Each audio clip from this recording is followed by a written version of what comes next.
मैं उससे बिना बात के ही गुस्सा हो जाती थी और उसको मनाना नहीं आता था। फिर मैं खुद ही मान जाती थी। कभी गुस्से में ब्रेकअप भी बोल देती थी।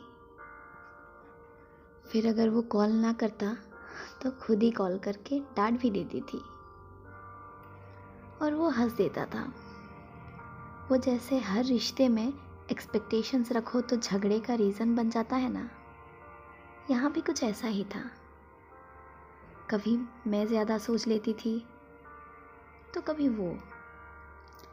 पहले तो बिना बोले ही समझ जाता था वो सब।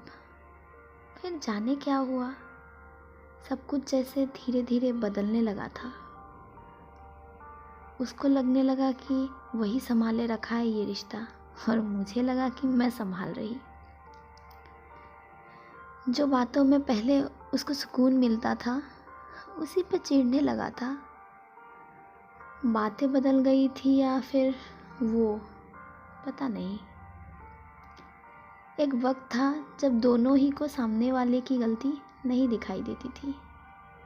फिर कुछ यूँ हुआ कि सिर्फ सामने वाले की ही गलती होती थी।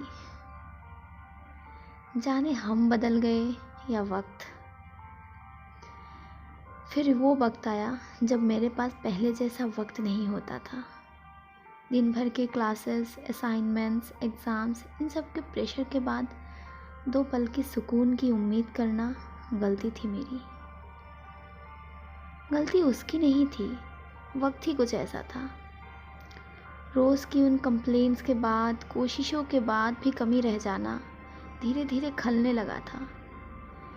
ऐसा लगने लगा था कि बस साथ थे इसीलिए साथ है क्या। कुछ ऐसा लगने लगा था कि मानो जैसे बस नाम के लिए हैं।